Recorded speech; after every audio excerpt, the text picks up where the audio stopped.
Bonsoir. Je voudrais aujourd'hui vous proposer de regarder les frontières marocaines qui sont souvent en litige. Frontières avec l'ancien colonisateur, frontières avec l'Europe, frontières avec le Sahara. Voilà, le Maroc est là, c'est un pays qui a une configuration géographique très ouverte sur la Méditerranée, sur l'Atlantique, sur l'Afrique saharienne. Alors, allons d'abord voir la frontière au nord. Voici Ceuta et Melilla. Ce sont des enclaves sous souveraineté espagnole placées en territoire marocain. Melilla est à proximité de la frontière algérienne, sur la péninsule de Guelaya. L'enclave fait 12 km et demi de superficie.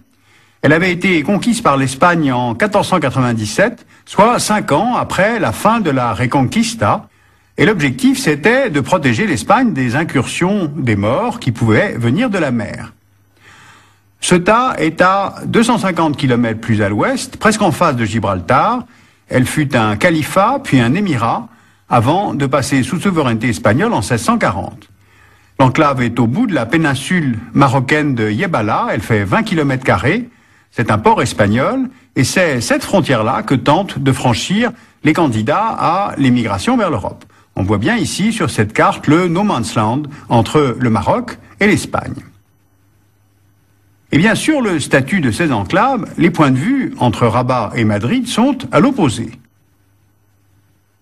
Le protectorat franco-espagnol sur le Maroc a duré de 1912 à 1956, et pour Rabat, ces enclaves sont des vestiges de l'occupation coloniale.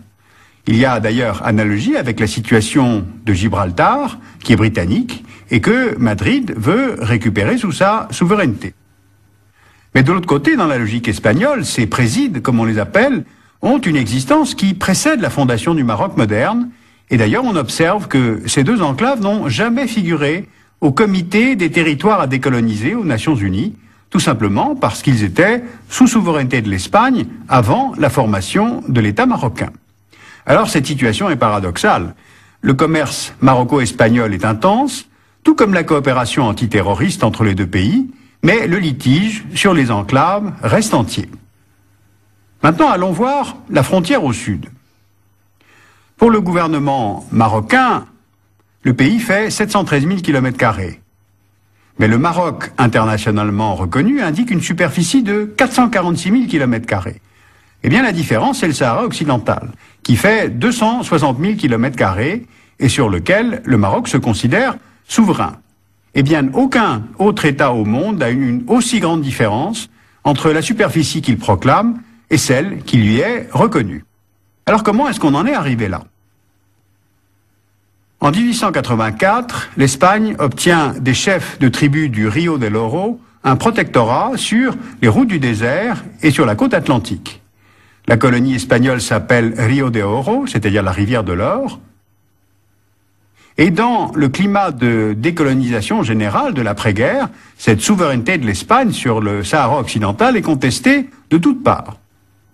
Par les Bédouins qui habitent le Sahara occidental, par la Mauritanie voisine qui estime que le Sahara occidental est peuplé de tribus nomades de même origine ethnique que les Mauritaniens, et par le royaume du Maroc qui estime que son territoire est un État non reconnu dans ses droits historiques, des droits que vous voyez représentés sur cette carte d'un grand Maroc.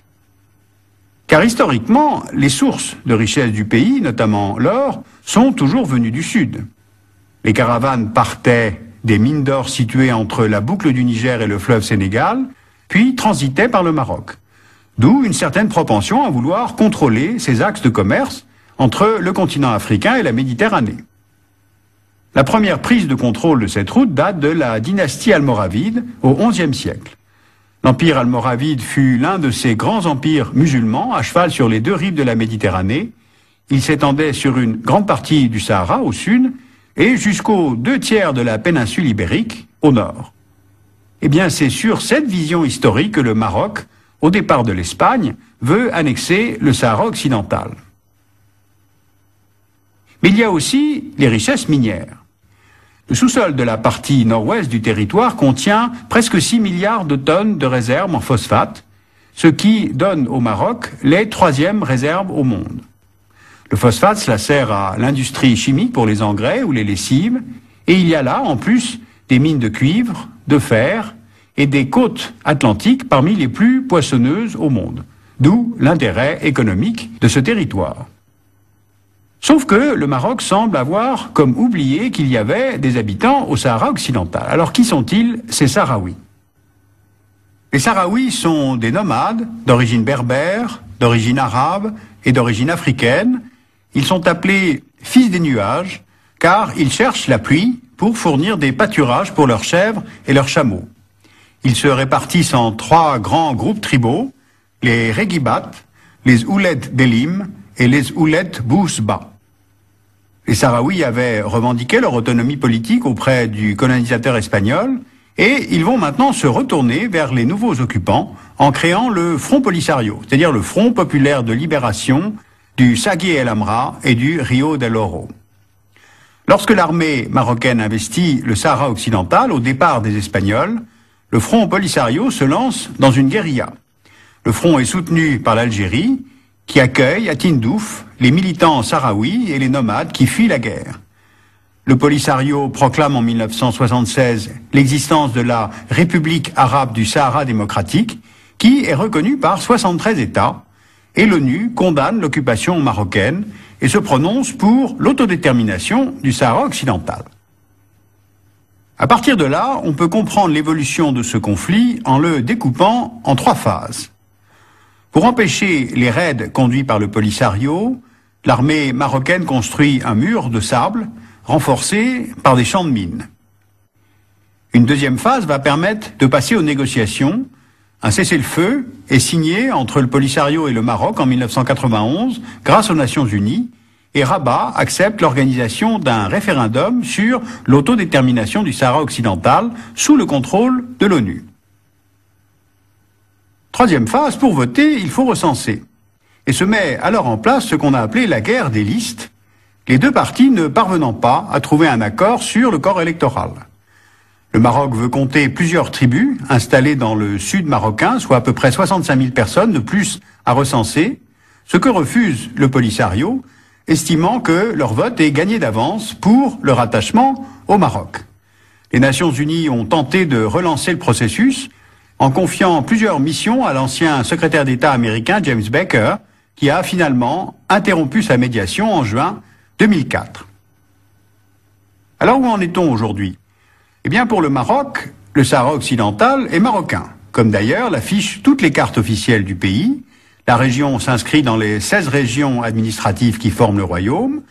Le Maroc a déjà investi à peu près 3 milliards de dollars sur presque 30 ans pour aménager des logements, des infrastructures dans cette nouvelle province.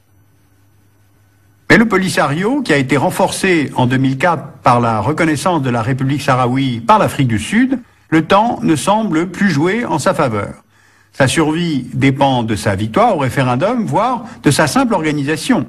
Donc il tire parti de ces constants reports.